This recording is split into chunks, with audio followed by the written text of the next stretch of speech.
So let's talk about Sonic. Not that kind of Sonic, this one. This iteration of Sonic is quite different to Smash 4's version. Generally, he's seen multiple changes to tone down and alter the way he plays, with the most notable change being the removal of Spin Dash Shield Cancel, where Sonic could cancel his side special with his shield. This was a powerful tool that allowed Sonic to bait an opponent and punish a whiff with Spin Dash, and as well as having intangibility, it quickly became clear that Sonic was meant to be played in a hit and run, bait heavy way. However, with this change it forces Sonic to play differently, which led many people to perceive him as mid-tier. Despite his nerfs, he still has strengths that may indicate a sign of a good character. So here's my speculation as to how I think Sonic will be played in Smash Ultimate. With the removal of Spin Dash Shield Cancel, it was unclear how Sonic was really meant to get into a suitable position to deal damage. However, the changes in the mechanics of the game now allow for melee-esque dash dancing, and given Sonic's speed, it can make for some dizzying and confusing movement, and I believe this is where Sonic will find most of his neutral openings. With this, he now has two options: establish advantage through either a grab, or his dash attack, the former being fairly self-explanatory. Seeing as Sonic's new dash attack is quicker and better than its previous counterparts, its use looks very similar to how Fox uses his dash attack in Smash 4. Looking at existing footage of Sonic, his dash attack is now a single hit move that comes out at its earliest on frame 5. Although it's a bit unclear how long the hitbox lasts for, it appears to last until frame 21, as that's when Sonic begins to tuck in his leg to land. Afterwards it has around 28 frames of end lag. The move lasts for a while and has very similar frame data to Fox's dash attack, however rather than setting up for combos, it puts the opponent into disadvantage at a good angle, where Sonic can apply positional pressure and mix-ups. I believe Sonic's biggest strength lies in how oppressive he can be when in advantage. Firstly, given the new dash dancing mechanics, it means that Sonic can potentially bait out aerial responses and punish, re-establishing advantage. For example, let's say we have Mario vs Sonic. Sonic finds an opening using dash attack and sets Mario off into disadvantage at this sort of angle. Mario then uses his mid-air jump and cape to try and evade Sonic's pressure, but Sonic reads this and continues to pressure Mario by staying under him, contesting his landing. Mario decides to fast fall and lands at the forward air. However, due to the changes in the way that dash dancing works, Sonic could dash out and immediately dash back into punish. Alternatively, if Sonic reads the option, he could dash out and dash back in and parry the hit to give him more time to punish. As well as this, Sonic has really good answers to the new air dodges. In another scenario, let's say Sonic decides to follow his opponent up into the air to continue his pressure. The opponent has three options here: use a directional air dodge to evade, use a neutral air dodge to pass through, or attack as a mix-up. In the first instance, the opponent uses a directional air dodge to escape pressure. While the usefulness of this is still yet to be properly realized, from first impressions it looks like a really good, useful tool to escape juggles. Because of the amount of lag present after a directional air dodge, Sonic could potentially bait out one from the opponent either with his position or an aerial and frame trap for the punish. Here we have a hypothetical where Sonic preempts an air dodge from Mario with his position. With each way that he air dodges, Sonic seems to have an answer. If Mario air dodges through Sonic forward, then Sonic should be able to get a punish.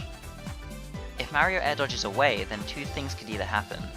The first being that either Mario will drift off stage, which gives Sonic complete stage control, and the second being that Sonic can react, fast fall to the ground and punish before Mario gets there first.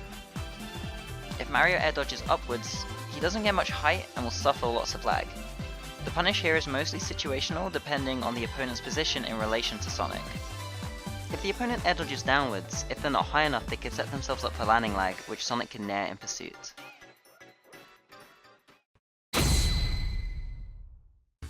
Let's talk about Sonic's biggest change, his side special.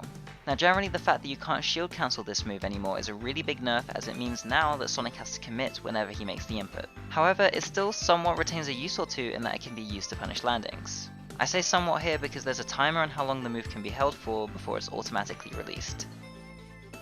This means that it might be better to use this option as a mix-up once the opponent has exhausted all of their options in the air, like their jumps or other mobility options. It would be better to use Spin Dash in this way at low percents, while it can still combo into moves such as back air, and at a high percents due to the increased knockback on both Spin Dash roll and Spin Dash jump, making combos either much harder or non-existent. As well as this, I wanted to add that despite the nerf to side B, the move gets indirectly buffed because of the addition of directional air dodging. What I mean by this is that when Sonic uses side B now, he can jump out a Spin Dash jump and air dodge back into the ground to evade a punish from the opponent. Considering the low amount of landing lag that you have when landing with an air dodge, this might make it easier for Sonic to return back to neutral once he's committed to spin dash, or even turn disadvantage into advantage if the opponent reads an incorrect follow-up. Okay, so I wanted to go over a couple of things that people may have overlooked. Landing lag generally has been reduced across the board and Sonic is no exception. For example, his back air now has 18 frames of landing lag as opposed to 30.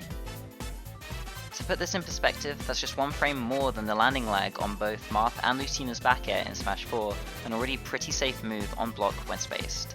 Coupled with the fact that shield dropping is laggier in Ultimate, maybe Sonic can land in space with back air now. Also, the hitbox is still massive.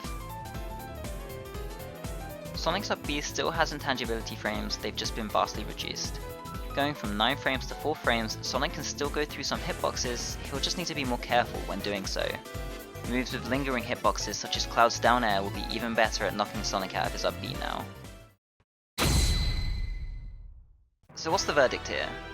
I think as far as Sonic's neutral will go, instead of using spin dash to bait opponents and punishing their actions, I believe that this time it will be built upon his movement to bait and whiff punish, using moves like dash attack to secure advantage. Naturally, this means that Sonic will be prone to a riskier playstyle as his neutral won't incorporate his shield as much, but this overall change may benefit aggressive players so long as they have a sense of discipline. Due to this change in neutral, I think retaining advantage through air dodge frame traps and punishing landings with spin dash, dash attack and grab will be crucial for Sonic.